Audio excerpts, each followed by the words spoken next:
tayong isang unit truck. Bali, nangyari dito, pumasok yung tubig sa piston. Ayan.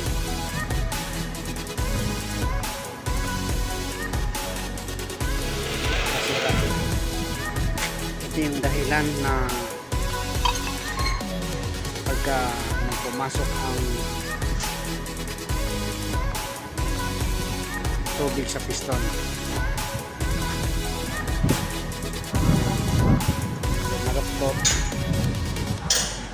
gumaluktot, tapos ayan, nasira.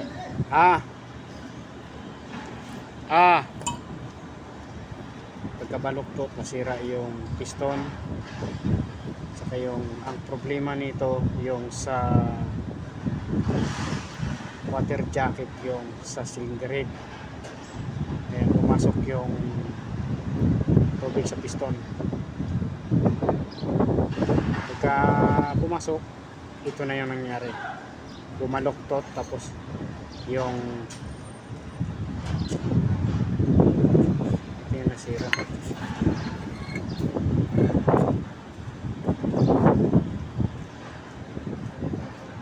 Yan, piston sira din.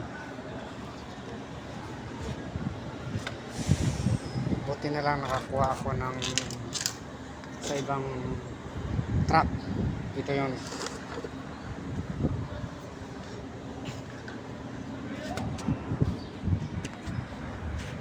Yan, bali minagic ko na lang yung ano guys, isang cylinder head katulad nito. Pakita ko ito. Yan, minagic ko na lang isa.